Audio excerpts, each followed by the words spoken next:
첫 번째 뉴스 가볼까요? 손 잡았지만 추행이 아니다. 자, 지난번에 전해드렸었죠. 이 오징어 게임, 이 깐부 할아버지 너무 무서워 이러다 다 죽어. 이 배우 오영수 씨가 이 강제 추행 혐의로 기소된 사실.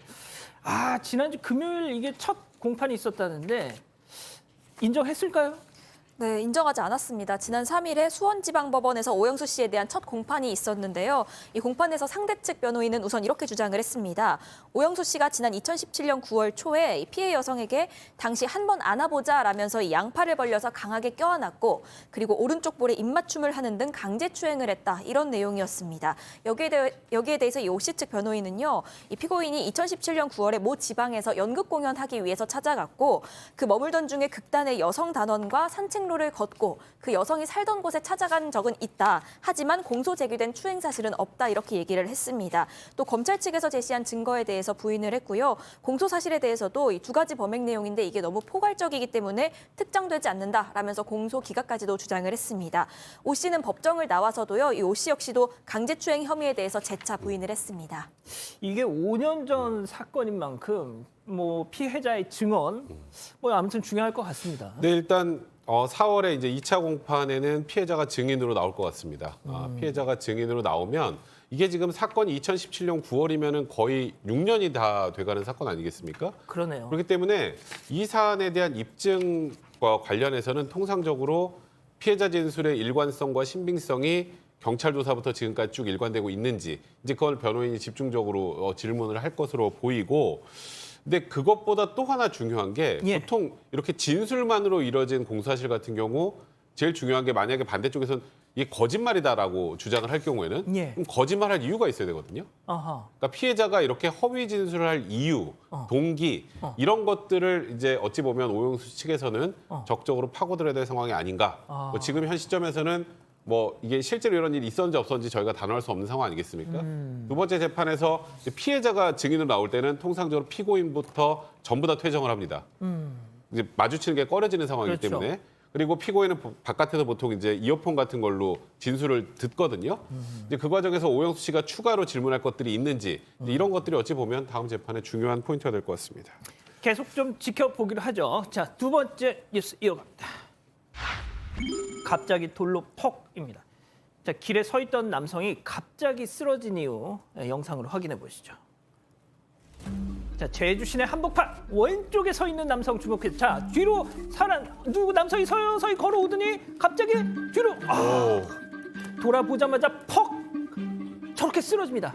후다닥 도주하는 범인 알고 봤더니 무려 돌멩이로 내려치고 도주를 하는 장면입니다. 자, 이유나 좀 알죠. 무슨 억하심정이 저런 겁니까? 술에 취해서 기억이 나지 않는다고 했습니다. 저게 지난달 31일 자정이 넘은 시간 제주도 제주시청 인근의 도로인데요. 저 남성이 돌멩이로 길거리 공연 관람하던 행인을 폭행을 한 겁니다. 이 가해 남성은 폭행 직후에 달아나서 10시간 만에 제주시내에 있던 한 호텔에서 붙잡혔습니다. 조사 결과 가해 남성은 범행 당일에요. 저 제주시청 인근에서 술을 마셨다고 합니다. 그리고 혼자 길을 걷다가 아무런 이유도 없이 돌멩이를 집어들고 저렇게 폭행을 한 거였습니다. 하지만 그 동기에 대해서는 말씀드렸다시피 술 취해서 기억이 안 난다 이렇게 진술을 했습니다. 이 폭행으로 인해서 피해자는 이 왼쪽 광대뼈가 골절되는 부상을 입고 병원으로 옮겨졌습니다. 아, 자, 영상 다시 한 번만 좀 보여주세요. 예, 자, 승현님, 네. 분명 술 취해서 기억이 안 난다고 얘기를 주장을 하고 있지만 네, 자, 네. 보세요. 걸음걸이 비틀거리지 않고 온전히 잘 걸어오다가 저 짓을 합니다. 아니 뭐 제가 봤을 때는 그냥 100% 휘두르잖아요. 휘두르고 난 다음에 내가 어디로 어떻게 도망가는지를 정확히 알고 있는 저 상황에서 술 먹고 기억나지 않는다? 모르겠습니다. 뭐 이건 판사가 결정해야 될 일이지만 단 하나의 이유도 없이 그 핑계는 법원에서 받아들이지 않을 수 있을 것 같습니다.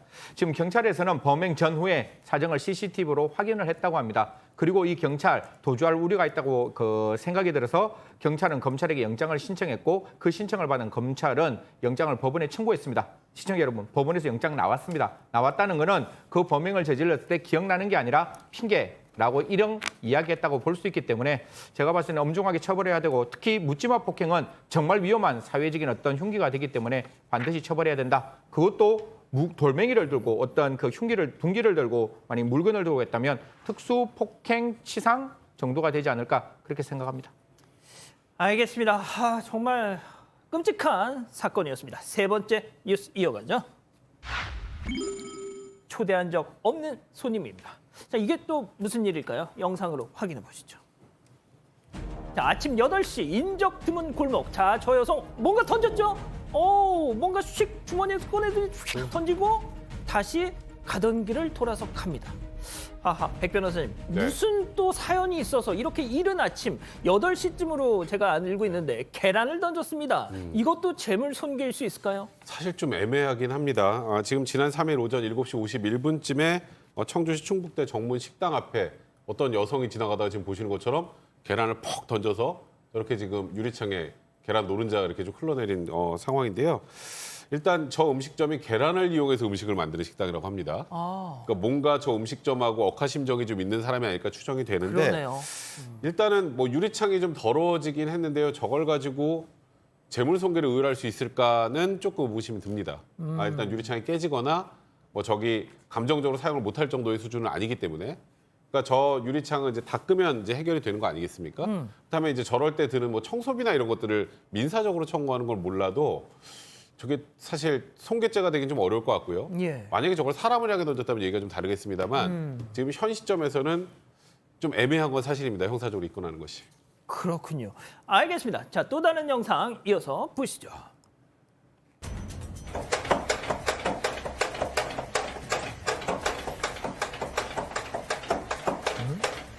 자, 새벽 6시 집에 울려 퍼지는 저 일정한 소리. 현관문을 누가 딸깍딸깍딸깍. 잠시 조용해지나 싶었더니 이번엔 띠띠띠 비밀번호를 누릅니다. 자, 그러고는 안 열리니까 계속 또 다시 저렇게 딸깍딸깍딸깍. 이때가 아침 6시, 요즘 아침 6시면 칠흑같이 어두운 때죠. 얼마나 무서웠겠습니까? 흡사 영화 도락을 보는 것 같은 느낌입니다, 소장님. 네, 그렇습니다. 온라인 커뮤니티에 올라온 글인데요. 작성자는 6시에 30분이나 저렇게 누군가가 문을 열고 들어오려고 한 거죠. 그러다 안 되면 또 막 소리를 지르고 막 쾅쾅쾅쾅 하고 이러니까 나가볼 수도 없고 그냥 기다릴 수도 없어서 막 소리를 질렀대요. 누구냐고 가라고. 그런데도 가지 않고 30분 동안 똑같이 하니까 안 되겠다 싶어서 이제 경찰에 신고를 했습니다. 저는 뭐 새벽까지 술 마신 취객인가 했는데 그게 아니고 치매 걸린 어르신이었다고 합니다. 뭐 어쨌든 얼마나 무서우셨겠어요. 깜깜한 예. 밤에 뭐 이런 일이 있었네요. 예, 제가 그 올라온 글을 봤더니 혹시 몰라서 부엌에서 흉기를 이렇게 들고 흉기도 아니죠, 뭐 이 식자재 도구죠. 예, 그거 만약의 상황에 대비해서 이걸 들고서 덜덜 떠시면서 문 앞에 서 계셨다고 하더라고요. 아무튼 별일이 아니셨다니 천만다행입니다. 자, 네 번째 뉴스 이어가 보죠. 사방팔방 철저히 살피자. 자, 이곳에 턱하고 걸린 황당한 사고 영상 함께 보시죠. 자, 왼쪽에서 나오는 작업자들 주목해 주세요. 예, 잠시 쇠파이프 앞뒤로 들고는 저렇게 운반하고 있는데 그런데 오토바이 가다가 아이고 걸려 아이고. 넘어졌습니다. 그대로 턱하고 말이죠 바닥에 쓰러졌어요. 야, 승현님, 네네. 이거 옛날에 그 개그 프로 같은 데서 많이 나온 장면인데, 네네. 저 오토바이 운전자분이 저걸 왜 못 보셨을까요? 사실 뭐 오토바이 운전자 지금 조금만 더 정확하게 보면 아마 출발을 할 때 전방 주시 의무를 해태를 했는 것처럼 보입니다. 사실 휴대폰 전화, 휴대폰을 보면서 이렇게 출발했는 모습은 보이는데 그렇다고 해서 전방 주시 의무가 해태를 했는 거는 맞지만 저 길을 갈 때 또 저렇게 어떤 그 지금 도구를 이렇게 지금 메고 가는 모습이 과연 저게 또 타당할까에 대한 문제가 있어서 지금 오토바이 운전자는 저 행인들에게 손해배상을 같이 하고 있다 이런 이야기가 나오고 있습니다. 아니, 그럼 저걸 어떻게 옮겨요? 그러니까 파이프 때문에 사람이 오는지 안 오는지는 어느 정도 좀 살펴서 옮기든지 아니면 뭔가 옆에 있는 사람, 다른 사람 한 사람이 바깥에 서고 움직이는 사람은 안 보일 거 아니에요. 두 사람은. 그럼 옆에 있는 사람이 앞에 있는 사람에게 오지 마 이렇게 손짓을 하든지 이런 어떤 조치를 좀 취해야 되지 않느냐. 저게 왜냐하면 차들이 왔다 갔다 하는 곳이기 때문에 저 움직이는 사람들은 앞만 보고 가지 옆을 좌우를 못 보는 거잖아요. 그래서 예. 그럴 때는 저는 만약에 저렇게 한다면 제가 안전조치 의무를 담당하는 사람이라면 좀 옆에서 한 사람이 차량을 좀 이렇게 막아주는 역할을 좀 했더라면 어땠을까라는 생각이 있습니다. 그렇군요. 알겠습니다. 자, 또 다른 영상 이어서 보시죠. 자, 어두운 시골길 커브 돌아서 빠져나오는 저 트랙터 잘 보세요. 자, 그런데 저 뒤에 있던 장비가 전선에 걸렸어. 아이고. 걸렸어. 아이고, 네. 앞으로 저 어떡해. 트럭 지금 지나가는데요. 아이고 가는데 앞으로 쭉 가니까 저게 쓰러져가지고 아이고 전신주가 쾅. 자, 아이고 트럭을 덮쳤습니까? 아이고. 야, 이거를 찍고 있는 CCTV도 막 흔들흔들하는 거 보세요. 자, 백 변호사님, 아마 네. 이 광 케이블이 제한 높이보다 좀 낮게 설치가 돼서 저런 사고가 난 것 같은데 네. 이 통신사 측에서는 되레 저 차주한테 피해 보상으로 2억을 요구했대요. 그러니까 일단 지금 보시는 것처럼 어두운 밤에 시골길에 트랙터가 가다가 뒤에 트랙터 뒤쪽에 있는 시설물 같은 게 저 광케이블을 못 보고 걸려서 결국 전신주까지 쓰러져가지고 지금 저 트럭까지 이제 파손이 된 건데 예. 그 트럭 파손이나 이런 부분들에 대해서는 전부 치료비하고 비용까지 전부 다 내셨다고 합니다. 근데 문제는 좀 전에 말씀하셨던 것처럼 저 통신사 측에서 2억을 지급하라고 지금 청구를 한 상황이라고 하는데 문제는 저 전선이 기준 높이가 있어요. 예.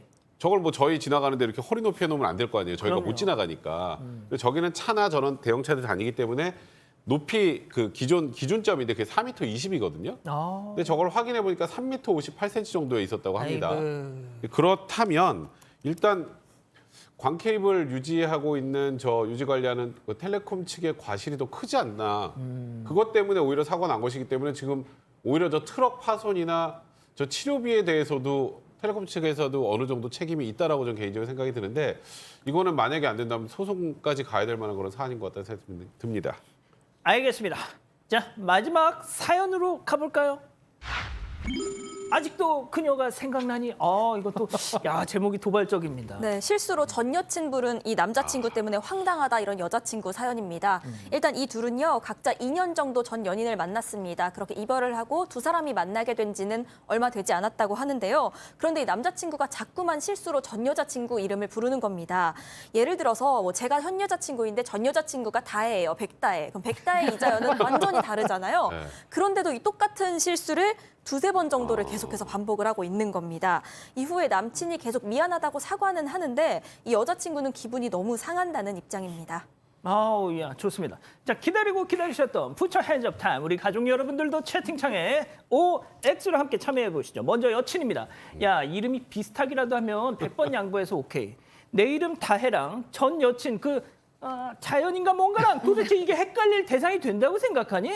이건 말이지. 네가 지금도 자연이를 부르고 있든지 못 잊고 있다는 방증이야. 그래 안 그래, 동그라미?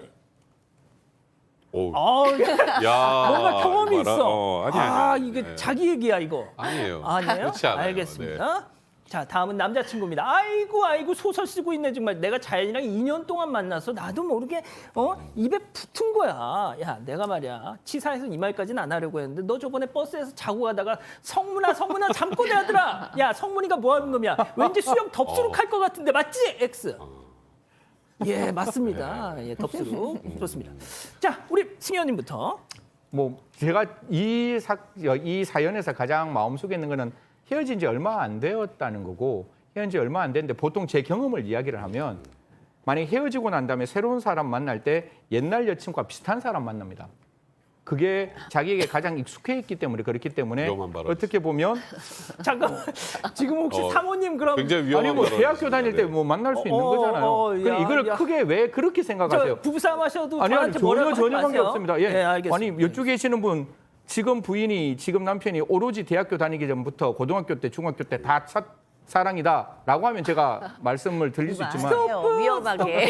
예, 다시 거기까지. 본론으로 가면 제 개인적인 생각에는 그냥 얼마 만나지 않고 옛날에 익숙해서 좀 그런 거 아닌가. 근데 주의하셔야죠. 지금 만나는 여친을 위해서 반드시 그 부분은 주의하셔야 된다. 이런 말씀드리겠습니다.